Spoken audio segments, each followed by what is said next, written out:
FIFA putuskan tambah peserta Piala Dunia 2026 menjadi 54. Demi keadilan FIFA buat kualifikasi perwakilan zona regional benua.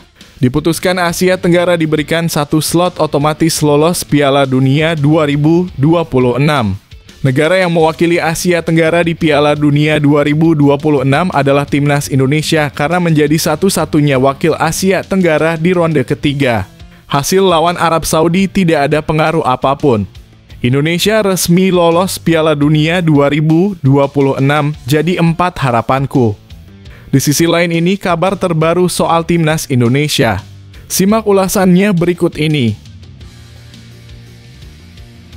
Erick Thohir pecat direktur dan semua pengurus Gelora Bung Karno karena gak becus ngurus rumput yang bikin Kevin Dix cedera. Dan pengelolanya digantikan oleh PT Karya Prima dan Lestarindo Soccer Field untuk berkolaborasi demi harga diri Indonesia di mata dunia. Jadi harapanku. Di sisi lain, Erick Thohir akhirnya belak-belakan soal hal ini ke publik. Penasaran? Temukan jawabannya hanya di sini. Legenda Belanda Giovanni van Bronckhorst dan Robin van Persie datang ke Indonesia untuk bersaing memperebutkan tempat jadi pelatih utama senior Timnas Indonesia gantikan Sintayong.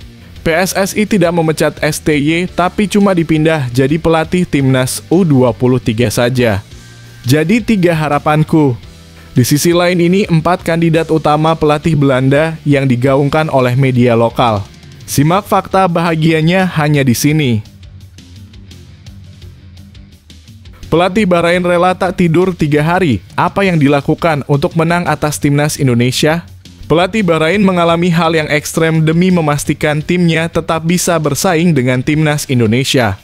Apa yang membuatnya begitu terobsesi dengan kemenangan ini? Temukan rahasia di balik pengorbanannya yang aneh ini. Mengapa Elkan Bagot akan bahagia jika Sintayong dipecat? Ini alasannya. Sebagai bek potensial yang berkarir di luar negeri, Elkan Bagot mengundang sebuah pendapat yang mengejutkan tentang pelatih Timnas Indonesia. Apa alasan dibalik pendapat tersebut? Temukan jawabannya di sini.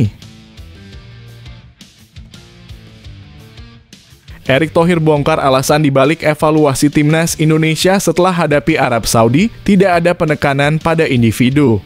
Ketua Umum PSSI Erick Thohir memberikan penjelasan mengejutkan soal evaluasi Timnas Indonesia setelah laga melawan Arab Saudi. Mengapa penilaiannya tidak fokus pada individu? Temukan jawaban lengkapnya di sini. Sintayong diminta mundur dari Timnas Indonesia, warga Korea Selatan protes keras. Setelah Sintayong diminta mundur dari kursi pelatih, warga Korea Selatan marah besar dan menyebutnya mirip dengan situasi yang melibatkan supporter Vietnam. Apa yang sebenarnya terjadi di balik permintaan tersebut? Tonton video sampai selesai. Siapa sebenarnya Joy Van Chasan? Pemain keturunan dengan potensi besar untuk Timnas Indonesia. Joy Van Chasan jebolan Akademi PSV Eindhoven kini jadi perbincangan hangat. Apa yang membuatnya menjadi calon kuat untuk memperkuat Timnas Indonesia? Cari tahu lebih lanjut tentang karir dan latar belakangnya. Pemain keturunan Timnas Indonesia dapat apresiasi dari Erick Thohir. Apa saja pengorbanan mereka? Erick Thohir memberikan apresiasi mendalam kepada para pemain keturunan yang telah memilih untuk memperkuat Timnas Indonesia. Apa pengorbanan besar yang mereka lakukan? Tonton selengkapnya di sini. Oleh Romani siap, 3 striker keturunan yang bisa perkuat Timnas Indonesia lawan Bahrain dan Australia pada Maret 2025. 3 striker keturunan kini bersiap memperkuat Timnas Indonesia dalam laga penting melawan Bahrain dan Australia. Siapa saja mereka dan apa yang membuat mereka layak dipanggil? Temukan jawabannya di sini. Yes, alhamdulillah, kabar gembira. Damian Viedma, penyerang 198 cm yang bisa memperkuat Timnas Indonesia, Belanda, atau Spanyol, kenapa begitu istimewa? Penyerang 198 cm ini bisa memilih antara Timnas Indonesia, Belanda, atau Spanyol. Apa yang membuat Damian Viedma jadi pemain yang menarik bagi ketiga negara tersebut? Simak alasan dibalik peluang ini. Sebelum video kita mulai, buat kamu yang mau beli jersey Timnas Indonesia, caranya gampang banget. Kamu langsung hubungi nomor WhatsApp yang ada di gambar ini, atau bisa langsung klik link pembelian yang ada di deskripsi video ini ya. Mumpung lagi promo gratis ongkir ke seluruh Indonesia. Buruan sebelum kehabisan. Sebelum dimulai pembahasan, mohon bantuannya untuk subscribe channel ini, agar tidak ketinggalan info Timnas Indonesia. FIFA putuskan tambah peserta Piala Dunia 2026 menjadi 54. Demi keadilan FIFA buat kualifikasi perwakilan zona regional benua. Diputuskan Asia Tenggara diberikan satu slot otomatis lolos Piala Dunia 2026. Negara yang mewakili Asia Tenggara di Piala Dunia 2026 adalah Timnas Indonesia karena menjadi satu-satunya wakil Asia Tenggara di ronde ketiga. Hasil lawan Arab Saudi tidak ada pengaruh apapun. Indonesia resmi lolos Piala Dunia 2026 jadi 4 harapanku. Di sisi lain ini kabar terbaru soal Timnas Indonesia. Simak ulasannya berikut ini. Piala Dunia selalu menjadi ajang yang dinantikan dan dalam beberapa edisi terakhir, turnamen ini diikuti oleh 32 negara yang terbagi dalam 8 grup. Namun, ada kabar menarik untuk edisi 2026 mendatang, jumlah tim peserta akan bertambah menjadi 48. Hal ini tentu membawa perubahan besar dalam format turnamen yang sudah terkenal di seluruh dunia. Gianni Infantino, Presiden FIFA, menjelaskan bahwa penambahan jumlah tim ini akan memberi kesempatan bagi lebih banyak negara, termasuk yang lebih kecil, untuk bermimpi. Kita harus membentuk Piala Dunia abad ke-21, sepak bola bukan sekadar Eropa dan Amerika Selatan. Dengan format baru ini, lebih banyak negara akan memiliki kesempatan untuk bermimpi, ujarnya. Infantino juga menekankan bahwa perubahan ini tidak akan mengurangi kualitas kompetisi. Menurutnya, format baru ini membawa manfaat tanpa dampak negatif. Setiap pertandingan akan menentukan, tambahnya mengisyaratkan bahwa meskipun jumlah tim bertambah, setiap laga tetap akan menghadirkan tantangan besar bagi para peserta. Bagaimana menurut kalian, apakah penambahan jumlah tim ini akan membawa warna baru dalam Piala Dunia 2026? Berikan pendapat kalian di kolom komentar. Erick Thohir pecat direktur dan semua pengurus Gelora Bung Karno karena gak becus ngurus rumput yang bikin Kevin Dix cedera. Dan pengelolanya digantikan oleh PT Karya Prima dan Lestarindo Soccer Field untuk berkolaborasi demi harga diri Indonesia di mata dunia. Jadi harapanku. Di sisi lain, Erick Thohir akhirnya belak-belakan soal hal ini ke publik. Penasaran? Temukan jawabannya hanya di sini. Erick Thohir sebagai orang nomor 1 di PSSI baru-baru ini mengungkapkan bahwa ada 2 tim yang menyampaikan komplain terkait kualitas lapangan. Ya, soal pandangan mata, kualitasnya kelihatan bagus. Tapi setelah dipakai, masih ada komplain dari tim Jepang, dan kemarin tim Indonesia juga ada komplain, kata Erick Thohir. Ia menegaskan untuk itu ia langsung meminta pengelola lapangan untuk memperbaiki kondisi rumput agar lebih baik ke depannya. Erick juga mengingatkan soal kondisi rumput terbaik di Stadion Utama Gelora Bung Karno yang tercatat saat Timnas Indonesia bertanding melawan Argentina pada Juni 2023. Saya sudah menyampaikan ke GBK bahwa kondisi rumput harus bisa diperbaiki. Waktu melawan Argentina itu kondisi terbaik, makanya mereka mau main di situ, jelas Erick. Nah, menuju bulan Maret masih ada waktu panjang, saya berharap ada peningkatan kualitas lagi, tambahnya. Erick menekankan bahwa dirinya bukan cerewet soal hal ini, melainkan sangat peduli dengan sejarah yang tercatat di GBK. GBK ini adalah sejarah bangsa kita yang sudah banyak mencatatkan sejarah luar biasa. Apalagi kita sedang berusaha mencetak sejarah di dunia sepak bola, ujar Erick dengan tegas. Lapangan yang baik harus mendukung pencapaian sejarah itu, jadi kami terus mendorong perbaikan.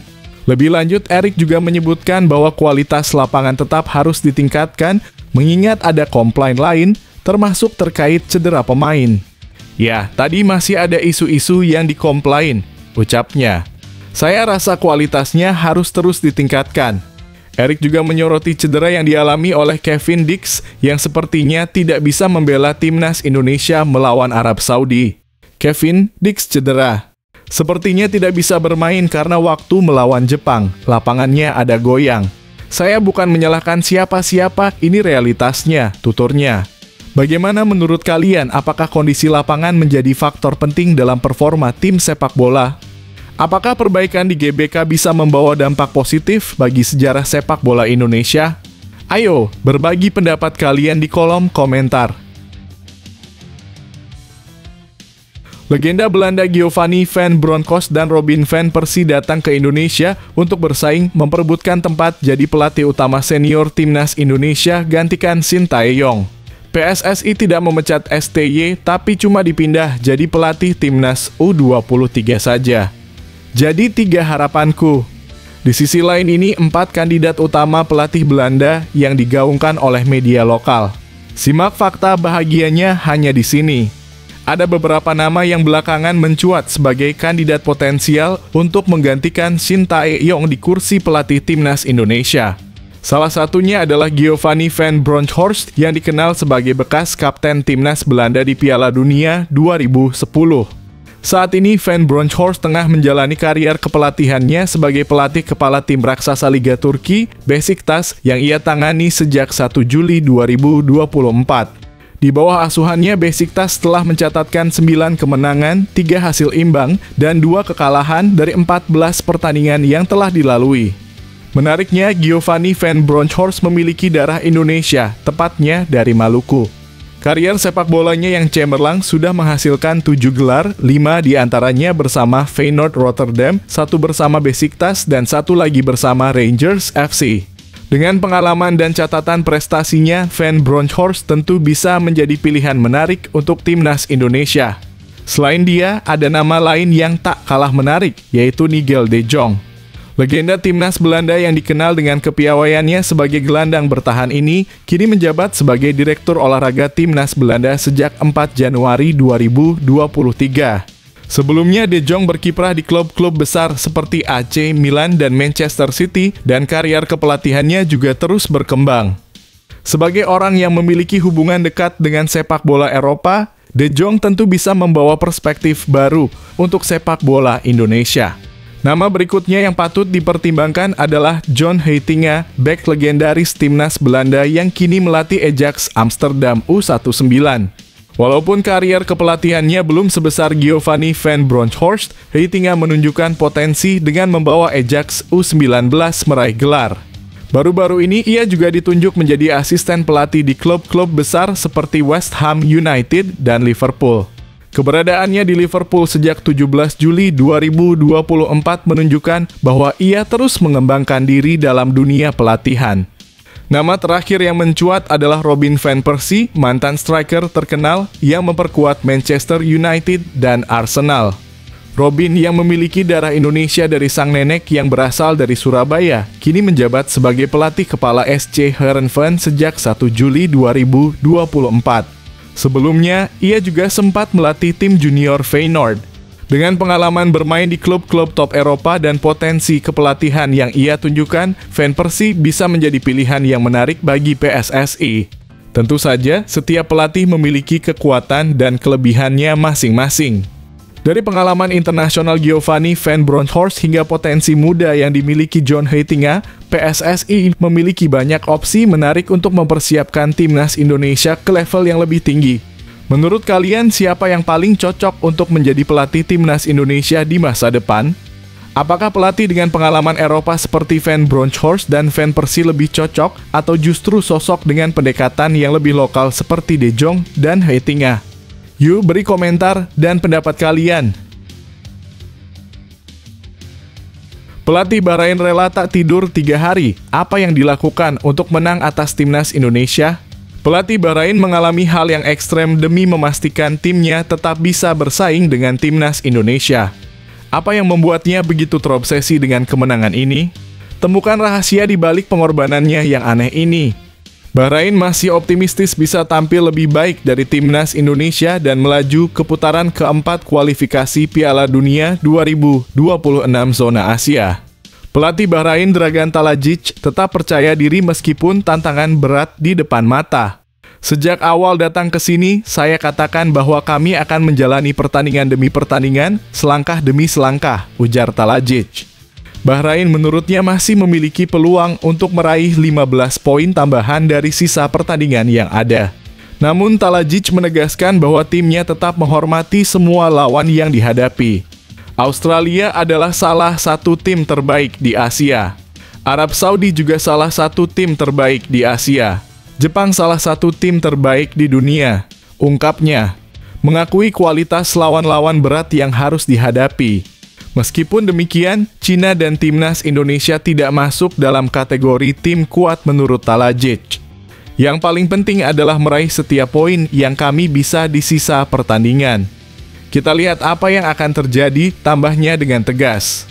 Pelatih asal Serbia ini juga mengungkapkan bahwa dia telah menganalisis pertandingan terakhir Bahrain dengan sangat mendalam, bahkan hingga tidak tidur selama 3 malam.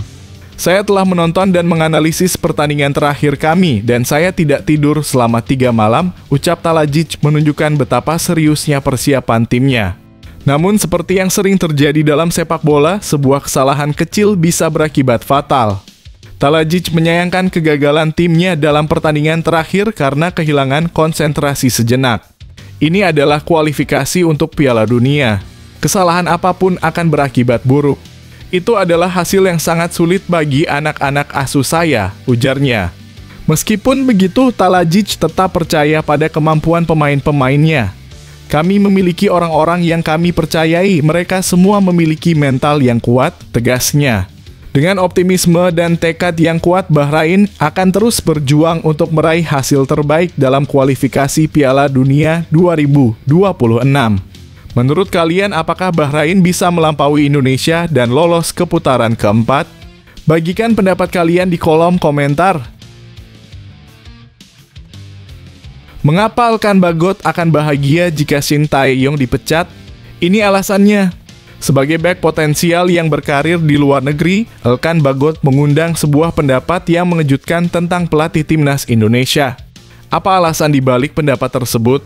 Temukan jawabannya di sini. Jika Shin Tae-yong dipecat, bisa jadi ini menjadi sebuah berkah bagi Elkan Bagot, pemain keturunan yang sempat terlibat dalam konflik dengan pelatih asal Korea Selatan tersebut. Lalu, apakah Elkan Bagot bisa comeback ke timnas Indonesia? Situasi ini berpotensi terjadi karena dalam 6 bulan terakhir, hubungan antara Shin Tae-yong dan Elkan Bagot memang cukup menegangkan yang berujung pada absennya Bagot dari skuad timnas Indonesia. Belum ada tanda-tanda bahwa konflik ini akan mereda dan salah satu cara agar Elkan kembali memperkuat timnas Indonesia adalah jika Shin Tae-yong mundur atau dipecat. Jika Shin Tae-yong benar-benar angkat kaki, maka kesempatan bagi Elkan Bagot untuk kembali ke timnas Indonesia akan semakin terbuka. Namun meskipun Shin Tae-yong tetap menjabat, Elkan Bagot juga masih memiliki peluang untuk dipanggil kembali asalkan ada langkah-langkah yang diambil oleh sang pemain. Elkan yang saat ini berusia 22 tahun harus meminta maaf kepada Shin Tae-yong dan membuktikan diri dengan tampil konsisten bersama klubnya.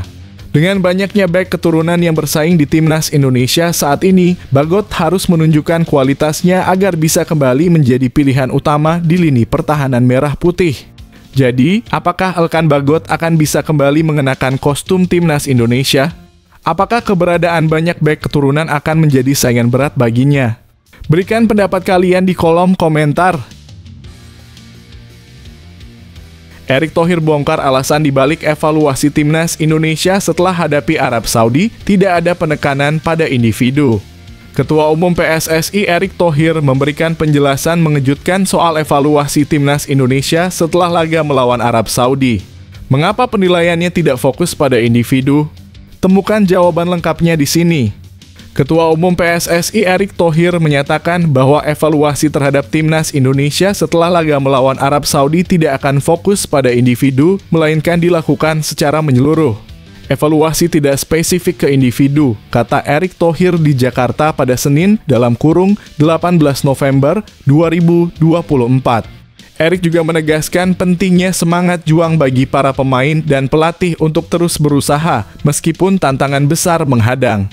Semangat untuk tampil habis-habisan diperlukan untuk menjaga asa melaju ke Piala Dunia 2026, tambahnya. Erick juga menyoroti beberapa laga penting yang seharusnya bisa dimenangkan, salah satunya melawan Cina. Sebenarnya ada beberapa laga kunci yang hilang. Salah satunya saat melawan Cina, ungkap Erick. Meski begitu, ia memilih untuk tidak berkomentar mengenai hasil laga melawan Bahrain. Namun pesan yang disampaikan Erik sangat jelas, ia berharap seluruh tim, baik pemain maupun pelatih, untuk melakukan introspeksi diri dan tetap solid. Saya ingin pemain pelatih semua introspeksi dan tetap solid, harap Erik. Dengan tekad yang kuat dan evaluasi menyeluruh, Timnas Indonesia diharapkan bisa terus memperbaiki diri dan mempertahankan harapan untuk lolos ke Piala Dunia 2026. Bagaimana menurut kalian, apakah evaluasi menyeluruh ini akan membawa dampak positif bagi tim? Berikan pendapat kalian di kolom komentar. Shin Tae-yong diminta mundur dari Timnas Indonesia, warga Korea Selatan protes keras. Setelah Shin Tae-yong diminta mundur dari kursi pelatih, warga Korea Selatan marah besar dan menyebutnya mirip dengan situasi yang melibatkan supporter Vietnam. Apa yang sebenarnya terjadi di balik permintaan tersebut? Tonton video sampai selesai.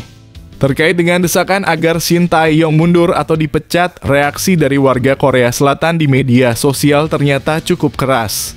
Banyak dari mereka yang merasa kesal dan tidak mengerti mengapa ada yang meragukan kepemimpinan Shin Tae-yong, mengingat berbagai prestasi yang telah diraihnya bersama Timnas Indonesia. Salah satunya, Shin Tae-yong berhasil membawa Timnas Indonesia lolos ke putaran ketiga kualifikasi Piala Dunia 2026 zona Asia.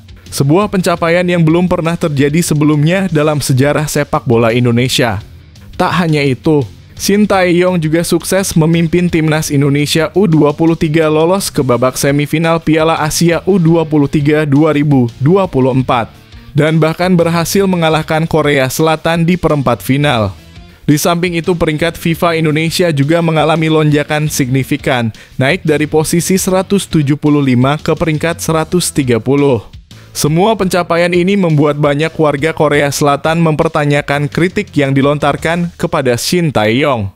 Salah satu komentar di kanal YouTube media Korea Selatan, News, mempertanyakan bagaimana Indonesia bisa lolos ke babak ketiga kualifikasi Piala Dunia. Mungkinkah tanpa Shin Tae-yong? Akun @didut juga membandingkan situasi Indonesia dengan Vietnam. Apa bedanya dengan Vietnam? Sementara akun lainnya, @manfelix6820, menulis para pemain Indonesia saja tidak punya kemauan. Komentar lain dari Maruhan7942 mengingatkan bahwa meskipun negara-negara Asia Tenggara seperti Vietnam dan Indonesia memiliki pemain yang langsung menjadi bintang nasional, tekanan dan ekspektasi yang tinggi seringkali membuat mereka berhenti begitu meraih kemenangan. Dengan berbagai pencapaian yang telah diraih Shin Tae-yong bersama Timnas Indonesia, banyak yang merasa desakan untuk menggantinya terlalu terburu-buru. Sebagian besar penggemar sepak bola di Korea Selatan beranggapan bahwa kritikan terhadap Shin Tae-yong tidak sepantasnya mengingat kontribusinya yang signifikan dalam perkembangan sepak bola Indonesia. Apa pendapat kalian tentang desakan tersebut? Apakah Shin Tae-yong pantas dipertahankan atau sudah saatnya mencari pelatih baru? Ayo, berbagi pendapat kalian di kolom komentar. Siapa sebenarnya Joy Van Chasan? Pemain keturunan dengan potensi besar untuk Timnas Indonesia. Joy Van Chasan, jebolan Akademi PSV Eindhoven, kini jadi perbincangan hangat. Apa yang membuatnya menjadi calon kuat untuk memperkuat Timnas Indonesia? Cari tahu lebih lanjut tentang karir dan latar belakangnya. Talent pool untuk back kiri di Timnas Indonesia bisa semakin kaya jika PSSI mempertimbangkan untuk mengincar Joy Van Chasan sebagai calon pemain naturalisasi. Nama Joy sebenarnya sudah terpantau sejak 2022 ketika dia masih bermain di klub Belanda FC Eindhoven. Meski perjalanan kariernya telah mengalami perubahan dalam 2 tahun terakhir, PSSI masih bisa mempertimbangkan Joy untuk bergabung dengan Timnas Indonesia.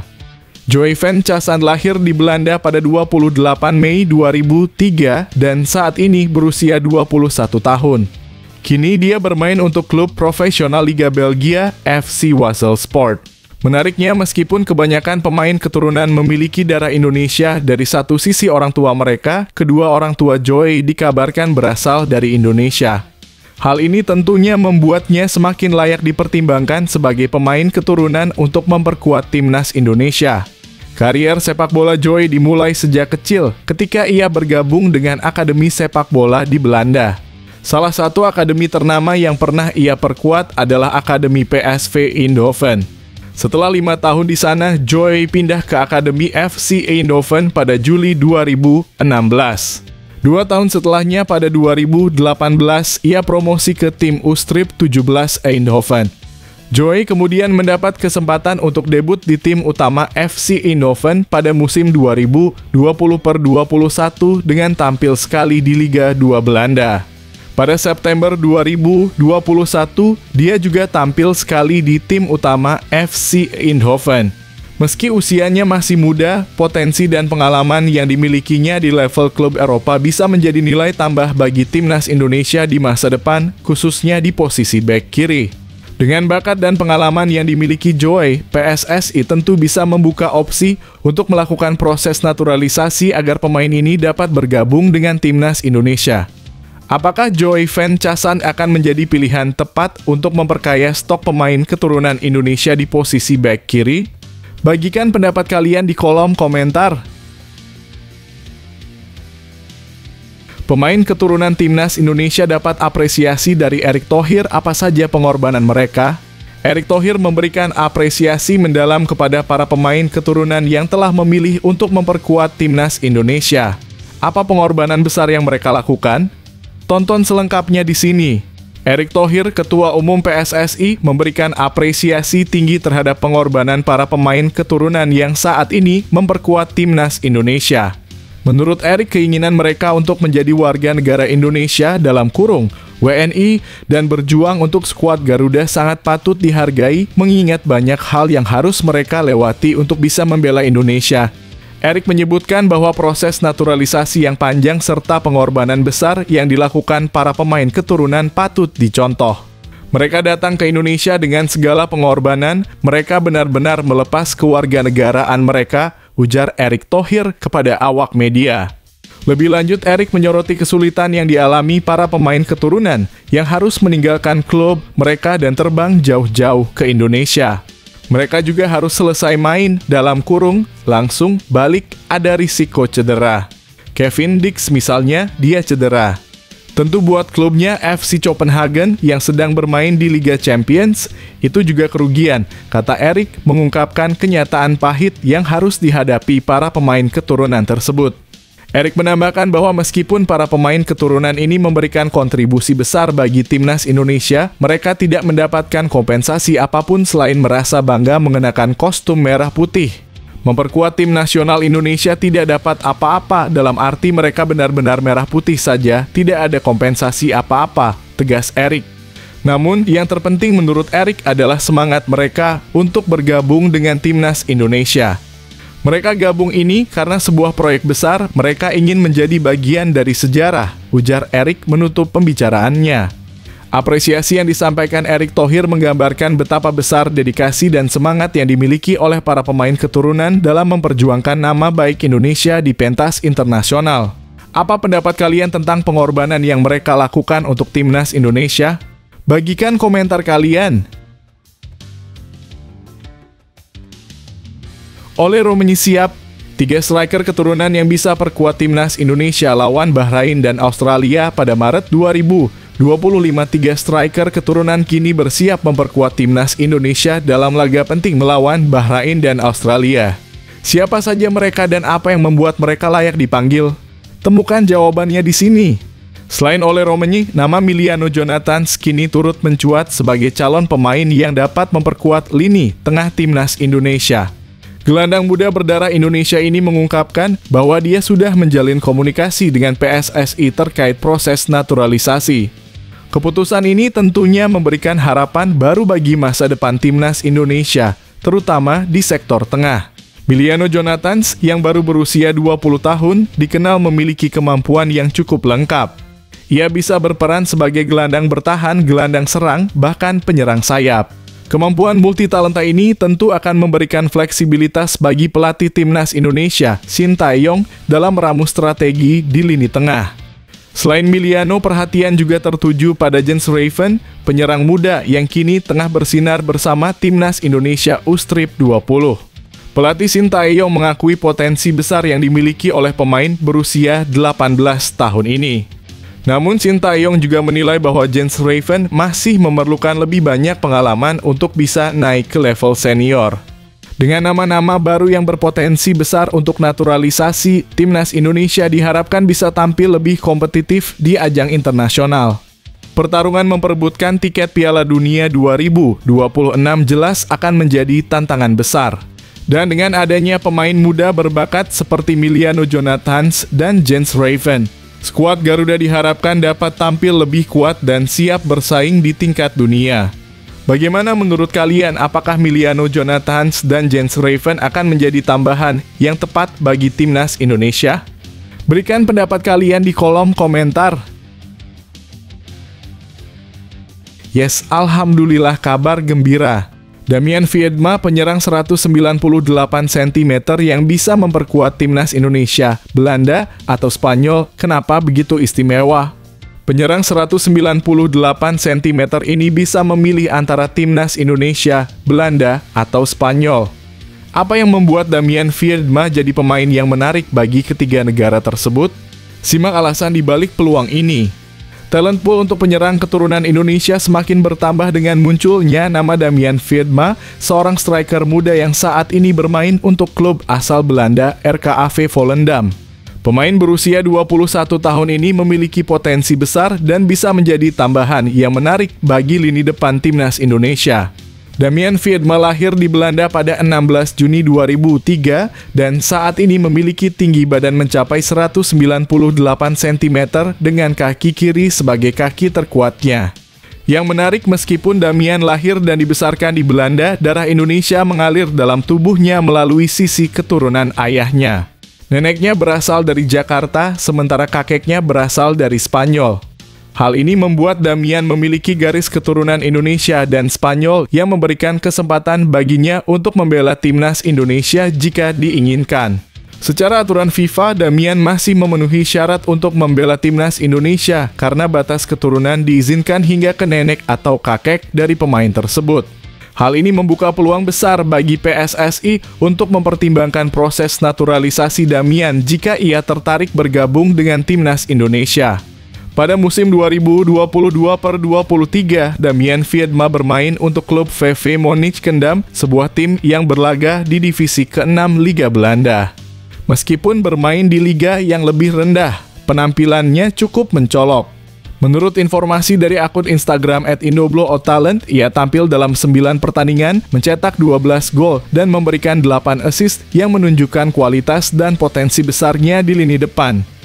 Dengan tinggi badan yang menjulang dan kemampuan mencetak gol yang impresif, Damian Viedma bisa menjadi penyerang yang sangat berguna bagi timnas Indonesia di masa depan. Apakah PSSI harus serius mempertimbangkan proses naturalisasinya? Bagaimana pendapat kalian tentang peluang Damian untuk bergabung dengan timnas Indonesia? Bagikan komentar kalian.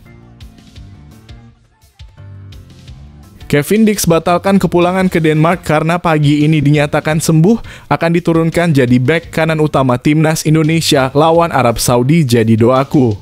Di sisi lain, Erick Thohir bongkar fakta sesungguhnya soal pemain ini. Apakah itu? Simak ulasan lengkapnya di sini. Manajer timnas Indonesia Sumarji mengonfirmasi bahwa Kevin Dix dipastikan absen dalam pertandingan melawan Arab Saudi. Kevin Dix dipastikan absen melawan Arab Saudi besok. Dia kembali ke Copenhagen malam ini untuk proses pemulihan cedera, kata Sumarji. Sebelumnya, Ketua Umum PSSI, Erick Thohir, juga telah memberikan sinyal bahwa Kevin Dix kemungkinan besar tidak akan tampil.